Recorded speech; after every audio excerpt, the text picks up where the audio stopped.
जदि आपण मैंने चाहते प्रधानमंत्री आवास योजन घर खंडे पाइबापी यहाँ आपण मैंने किपर एप्लाय करेंगे कहीं नोटिस संपूर्ण भाव में बाहर सारा यहाँ कौ मैंने आवेदन करेंगे यार सत्यता कौन कर ऑनलाइन सत्य आप्लाय होना ऑफलाइन रोचे या किए आवेदन करेंगे कहीं गणमाध्यम रिपोर्ट अनुसार बहुत सारा प्रतिनिधि तथ्यटी आपको जनइबे आपण मैंने जानी कि पीएम आवास योजन ए पर्यंत कौन ऑनलाइन आसी कि ना आसी ना कहीं आगुरी जो ऑनलाइन थी कि कौ मैंने एप्लाय करें सबकि बरणी आप भिडियो जना जाइए जो मैंने बुझीपारे भिडियो को इन जाए देखिए जो मैंने ए चैनल को नुआ कर निहाती सब्सक्राइब करेंगे जहाँफल एमती नुआ नुआ लेटेस्ट इनफर्मेशन जानवा सहित आपण सांगसाथी फ्रेंड्स रिलेटिव सर्कल जी थी भिडियो को शेयर कर अवगत करेंगे कौन रही आज अपडेट चलते भिडियो स्टार्ट करेंगे। तो आज भिडियो आपण मैंने जानीपारे कि जो मैंने प्रधानमंत्री आवास योजन ऑनलाइन रे अप्लाई करने चाहते कहीं सरकार द्वारा एक नोटिस आपर जारी कर सारे तो ये कौ मैंने अप्लाई करेंगे किपर यहाँ अप्लाई करेंगे सबकि तथ्य आप गणमाध्यम रिपोर्ट अनुसार जहाँ जहाँ नोटिस आसी तथ्यटी आपने जानीपारे ये चैनल को नुआ कर निहाती सब्सक्राइब करूँ जहाँफल एमती नुआ नुआ लेटेस्ट इनफर्मेशन यही चैनल थ्रू आपण मैंने जानीपारे आपण मैंने जानी कि प्रधानमंत्री आवास योजन हिताधिकारी घर खंडे पाइबापी चाह बसुँच केवल ऑनलाइन रे अप्लाई करा जिवो तो ये अवधि रे सरकार एक नोटिस जारी कर सारे कहीं आपण मैंने जानी प्रधानमंत्री आवास योजना होची देखो आपण एक नोटिस साहाय्य आपण देखौची ओडिशा सरकार द्वारा आपण 22/11 नोटिस टी आसीथिला तो गत काली आपण नोटिस टी प्रकाश पाइथिला तो से नोटिस रे आपण संपूर्ण लेखा थिला कोन ता भी आपण जणै दउची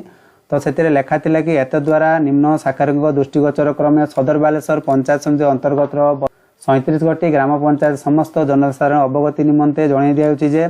केतक न्यस्त स्वार्थ व्यक्ति प्रधानमंत्री आवास योजना रे घर पर ऑनलाइन आवेदन करा जाउछि कही लोकन को भुआ बुलाउछन्ति तेणु आपण माने जानुथिबे कि सरकार द्वारा जो नोटिस टी वर्तमान बाहर करा जाय सालानी कहीं आपण मानकर ऑनलाइन रे सेमति कोनोसी प्रक्रिया नाही जे आपण माने निज द्वारा कोनोसी जनसेवा केंद्र किंबा मो सेवा केंद्र किंबा जो माने ऑनलाइन रे काम करूछन्ति तो सेमान द्वारा कौन ऑनलाइन सुविधा ना जे आपण मैंने फॉर्म टी आवेदन करेंगे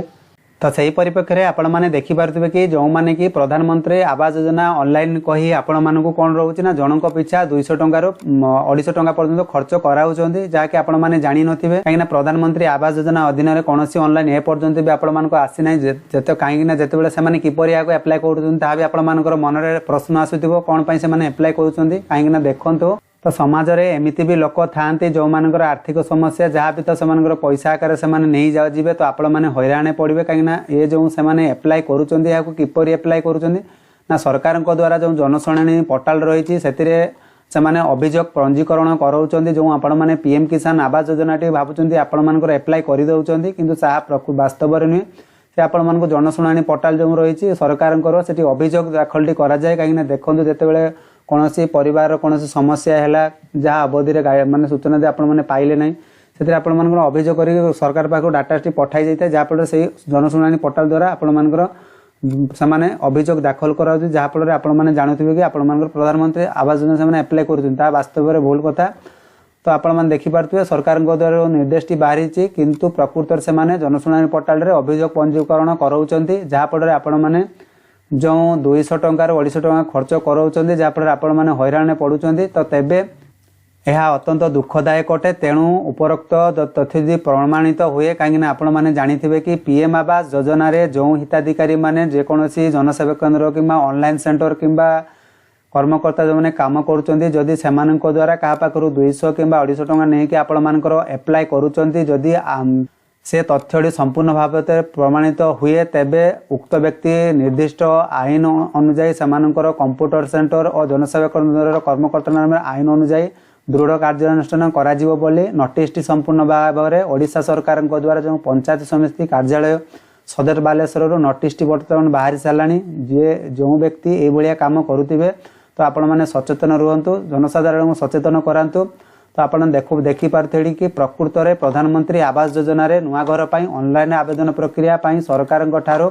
कौन सी निर्देश आसी ना कि आरंभ हो ना जिते बड़े आपणकर प्रधानमंत्री आवास योजना रे ऑनलाइन रे अप्लाई हम तो ऑनलाइन ए पर्यंत कौन सुविधा आसी ना जिते बड़े प्रधानमंत्री आवास योजना रे जिते बड़े ऑनलाइन अप्लाई हुए ओनली आपणकर ब्लॉक अधिकारी साहाय्य आपणकर ग्राम पंचायत अनुसार आपण मैंने सूचना टी पाई परिवे तो बहुत ही मध्य एमती अपडेट आपण मैंने जब पाइबापी चाहते ए चैनल को सब्सक्राइब कर रखुँ जहाँफल सरकार द्वारा जिते सारा योजना आसो कौन आपने एप्लाय कले तो आप सक्सेस हम आप सब भिडियो आपको जन आसी बुझी आसी तो एथिरे मध्य आउ एक गणमाध्यम रिपोर्ट अनुसार आपण सूचनाटी जन दूसरी तो आपने देखिपे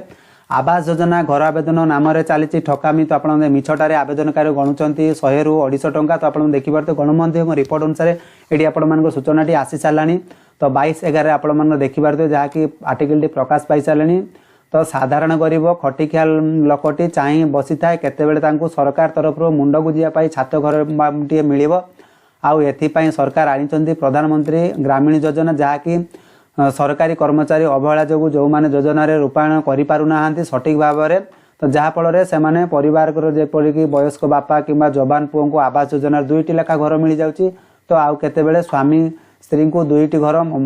मध्य मिल जाऊँगी मात्र अन्यपटे एबे भी आपण मैंने जानिथिबे कि बहुत वयस्क व्यक्ति परिवार चाल छपर घर रही जाइछन्ति कि तांकर छात घर टीए पाइबा पाई सरकार निर्देशनामा को अनाई बसिचंती यह सुजोग नहीं किसी सेवा केन्द्र परिचालन ऑनलाइन दुकानी बा आवास घर आवेदन नारे मिथ्या गुजब जो सृष्टि करी आश्रयी हिताधिकारी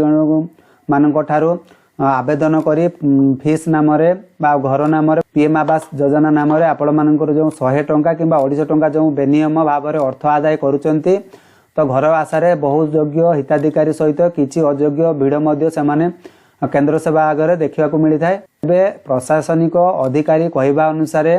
वर्तमान सरकार तरफ आवास योजना रे ऑनलाइन आवेदन पाई सेमिति किछि निर्देश आसीना किछि असाधु सेवा केंद्र परिचालक और ऑनलाइन दुकानी जनशुणाणी पोर्टाल रे अभियोग नकल कॉपी दे मिछटारे घर आवेदन रसीद कही लोकटंको अर्थ आदाय करुचंदी तेबे असाधु सेवा केंद्र ऑनलाइन दुकानी मालिक को साबाड़ करिया पाई वर्तमान विभिन्न ब्लॉक ऑफिस रे तरफ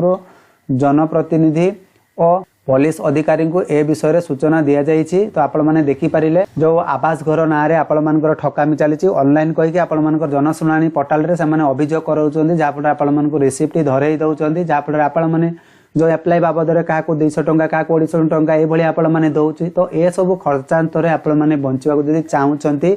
मे भी जो माने भी एप्लाय करि दैछो तो तांको ठारो आपण माने कड़ा कार्यानुष्ठान नै परियो किछि असुविधा नै किंवा आगो को जमिति एपरि आपण माने भूल न करंती सब सदा सर्वदा आपण मानक जतेबेले ऑनलाइन रे एप्लाय करिया पई चाहुचंती आपण मानकर ग्राम पंचायत ऑफिस किंवा आपण ब्लॉक ऑफिस रे जाई कि आपण संपूर्ण डिटेल्स या बाबद रे बुझी पारिबे।